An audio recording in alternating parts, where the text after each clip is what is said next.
When the war broke out in Iran, I was asleep, so you can imagine the stress when I woke up to find my Emirates flight was cancelled indefinitely. Bangkok isn't exactly the worst place in the world to get stuck, but finding a flight that doesn't make you want to cry because demand outstrips supply requires some serious research. And that's when I stumbled across EVA Air's Premium Economy, a seat so comfortable even the idea of business class suddenly felt optional. So the real question isn't just about comfort, it's whether all of this, the design, the branding and the slightly ridiculous level of cuteness actually makes the experience better. So is this the cutest plane in the sky? We're about to find out. During the course of the video, I'll be putting EVA Air's Premium Economy to the test. From the seat and the space to the food, the service and the small details that matter far more than they should up in the air.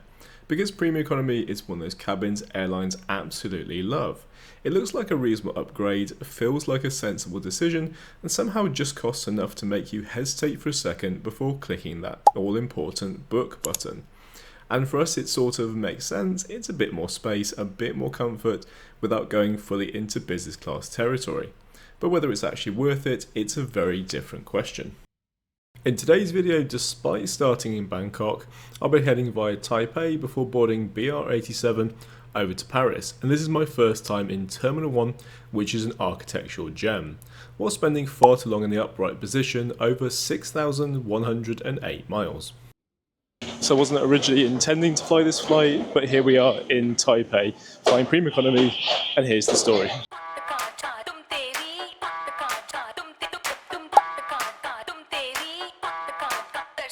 Originally I was going to fly back to Europe with Emirates on the Airbus A380 and the Boeing 777. They're very nice and very new, let's call it game changer Premium Economy, and then unfortunately the war broke out. So instead of that I found myself 14 hours behind everyone else trying to book the same flights to get home, with economy flights from every Asian hub costing over €1,800. And after 2 weeks out here in Asia, I was very much ready to go back, see Brent and the cat. Luckily I came across a fare with EVA Air to Paris, a flight I'd actually wanted to try for the past year. So £700 later, 4 unexpected extra nights in Bangkok and a quick hop up to Taipei on the same aircraft. And here we are. On the plus side, despite being 15 hours back to Charles de Gaulle Paris, which is a very long way, it's hopefully the Hello Kitty flight.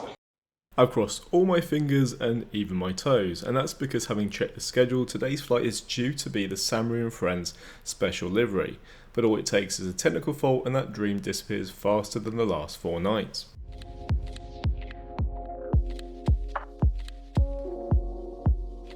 So if you're one of our regular viewers, then apologies in advance, because there's not really much to do here at this time of night, and also because I'm feeling a little bit lazy and there's only, well, half an hour till boarding. So we're going to have a look at the gates, because the gates here are themed, which is pretty cool. Some of these I haven't seen before, although this Hello Kitty inspired one I have, and it's conveniently right next to the Samurai & Friends shop. There's even a cinematic themed lounge area complete with theatre style seating, which is unexpectedly comfortable for an airport. I also wandered to the far end of the terminal and found a small exhibit, showcasing places to visit in Taiwan, some I've seen, including a very cute pig with a sunflower and a hat, and this bubble wall sculpture that's clearly designed for photos. Sort of an odd experience being back here, because I'm in Terminal 1 just walking around just to kill time. And last time I was here I was flying Thai in business class over to Bangkok, just before my Emirates flight got cancelled, so being back here is a little bit jarring. Anyway, enough of that, I can feel at least half of you starting to lose interest. So off the gate, and this is where EVA Air can be a little frustrating, because while most airlines give Premium Economy some sense of priority boarding, EVA treats it exactly the same as economy. I'm very happy though, not about the 15 hours in an upright seat, but after a very careful inspection at the window, I can confirm this is definitely the Samurai & Friends Hello Kitty plane. And if this is something you'd like to experience yourself, no judgment, you can check this aircraft and the schedule on EVA's Air website, linked below in the description. For now it's time to join my fellow passengers at the back of the plane for the next 15 hours and check out the seat map. Even though this isn't their newest business class product, which is pretty good, the idea of a fully flat bed is still quite tempting, and I could have upgraded, but the price was just too high. But for today, this is where we are, and to be fair, it's a pretty comfortable way to fly. Up front there are 11 rows of business class and notably no row 4 as it's considered unlucky, so it jumps straight from 3 to 5. That makes a total of 39 seats in business class, followed by 56 premium economy seats across 7 rows in a 242 layout. And then at the back, economy comes in a better than average 333 configuration. Today's flight was both lucky and not, because I snagged 24 kilo, which is the last window seat. Not lucky I had to pay for it, and it's also missing a window, because seat selection isn't included, and that stings. But either way, I am so grateful to be going home, particularly after watching people realise that Emirates' flight was cancelled and the next cheap ticket to Europe was over a week away, and naturally people break down in tears. There is something about us getting on the plane in zone 4 that somehow feels like most of the plane is already boarded, but I am on board. Honestly, so far I can't see anything that's kitty related, except for some wall art over in the business class section. It's perhaps a little bit underwhelming. On the plus side, the seat I'm sitting in is extremely comfortable, and it appears to have had a refresh to mimic the more modern livery that's also found on the Boeing 787 that we tried a week ago.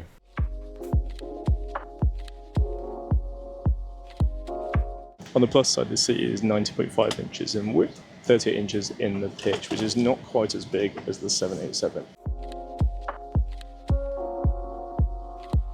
The seat back pocket is essentially the ultimate handbag. It's huge, and you can throw just about everything into it, including the provided headphones, which are better than average, even if they're not quite as comfortable as they look. The armrest between the seats is fairly wide with a dedicated space for a welcome drink, and each seat comes with its own universal plug socket, plus a slightly less useful USB-A port. Legroom is reasonable, especially considering this is the minimum pitch for a premium economy. And while I didn't think they serve much purpose, the footrest actually is quite useful. It helps raise your legs and make the seat noticeably more comfortable. Whether it helps with deep vein thrombosis, I'll leave that to the medical professionals. So that's the seat tour out of the way. Let's have a look at the amenities. The crew came through the cabin every hour or two with refreshments, but it's nice to know I can quench my thirst without having to leave the seat. The pillow is surprisingly good for premium economy, although I'm not entirely sure what the pattern is, but I'll be wedging this against the wall later to try and get some sleep. There's also a blanket, and yes, this is going all very well. It feels plush, warm, and actually quite premium. And finally, something that truly matches the aircraft, Melody, who may or may not be my spirit animal. There's also an amenity kit from Hunter, a company based in Burlington, Canada, although personally I'd like to see something a bit more local. That said, it's well stocked, body cream, lip balm, things you'd normally expect in business class, but leaves me wondering, why the string? What exactly am I meant to do with this?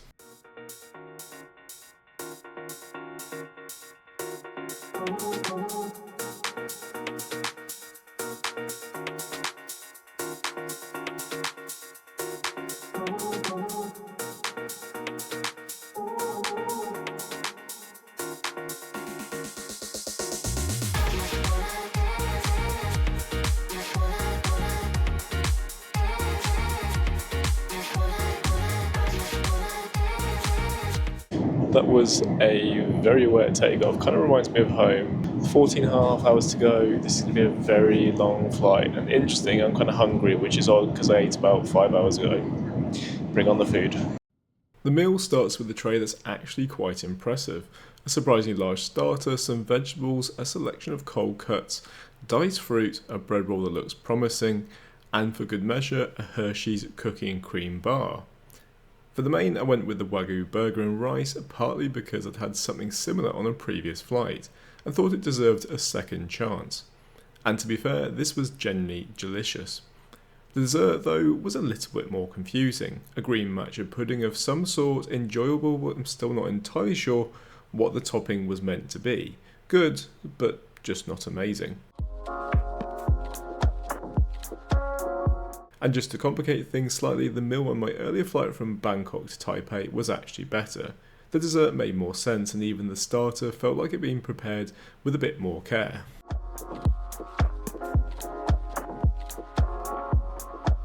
It wasn't bad, but the pudding was a little bit on the odd side. I'm not really sure what I ate. Anyway, we'll have a look at the in-flight entertainment. It's still got 13.5 hours to go.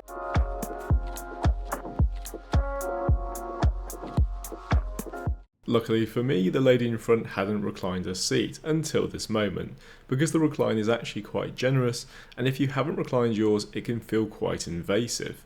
EVA's entertainment system is not the best layout I've seen, but it's perfectly usable, although the categories could probably do with a bit of refinement. There's a strong selection of new films, so during the course of the flight I binge watched quite a few. Zootopia is more of a kids film, but it's got plenty of jokes for the adults. I'm just pleased the flight doesn't feel like a zoo. Some classic Ghostbusters, and at some point from the Jurassic period, and the rest of the flight was a bit of a blur. I suspect I'll be working my way through quite a few films, right up until the point my body decides it's had enough, and at which point hopefully I'll get some sleep.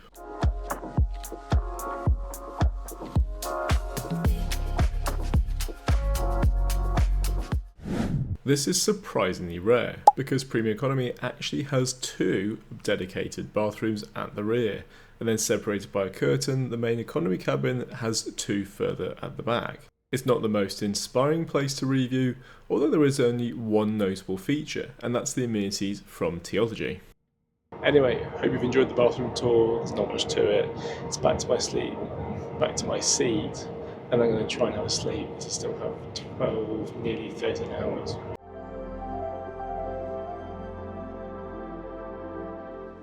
Somewhere over India, I woke up to voices, which turned out to be the cabin crew handing out a mid-flight snack. It may only be a grilled flatbread with cheesy filling, but when something's free, you tend to eat it, whether you're hungry or not. And after a quick trip to the bathroom, I grabbed a pack of biscuits from the galley on the way back, and it felt like the right decision at that time. I'd managed to get some sleep, but I didn't really feel like I was getting much more, so I went back to finishing Zootopia instead. Feeling slightly rebellious, I opened the window shade, full aware it might flood the cabin with light, but I wanted to see the view. About an hour later, the cabin lights came in all sorts of pretty colours, and thankfully a cold fresh towel was handed out, which after 12 hours it felt a bit borderline like a spa treatment. Now after enough flights, you start to realise that breakfast is often where airlines quietly cut corners. What arrived was an omelette with chicken in mushroom sauce, not the most exciting meal in the world, but fairly healthy. And to be fair, it actually tasted quite good. It came with a mixed salad that was fine but not particularly memorable, and a pastry that was good, although it looked like it'd been through quite a lot in life, and some more fruit. I washed this down with not a yoghurt despite appearances, but a cup of tea and an orange juice, served in the same fun Sanrio cups. Although if they really wanted to elevate the experience, proper glassware wouldn't go amiss. I was also given another set of those cute Sanrio-inspired cutlery pieces, and somehow resisted the urge to take them home.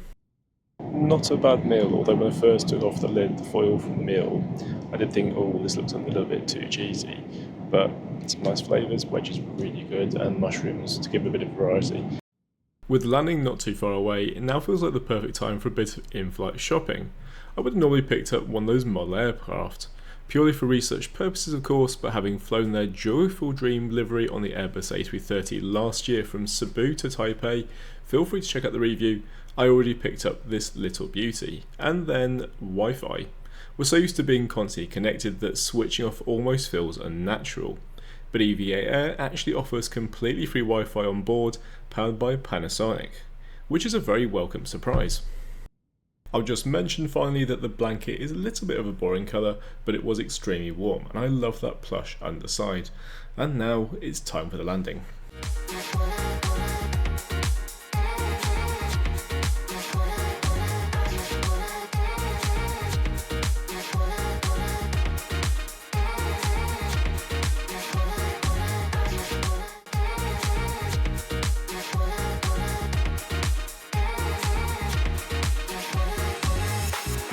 I know this is quite common for premium economy, but I really think this is going to divide opinion. Let's head into it. Time for the conclusion. Yes, if you're wondering, that is a giant cat statue. It is Lesha at Terminal 2 and the L gate.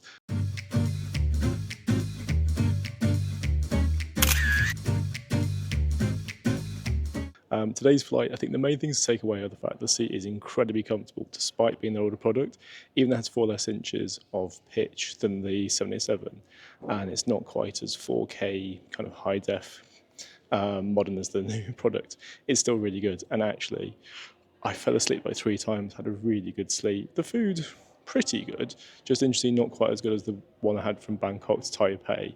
I was actually quite lucky, to be fair, because I was meant to be in Emirates, and then unfortunately all the flights got cancelled, and then I managed to find this deal back to France.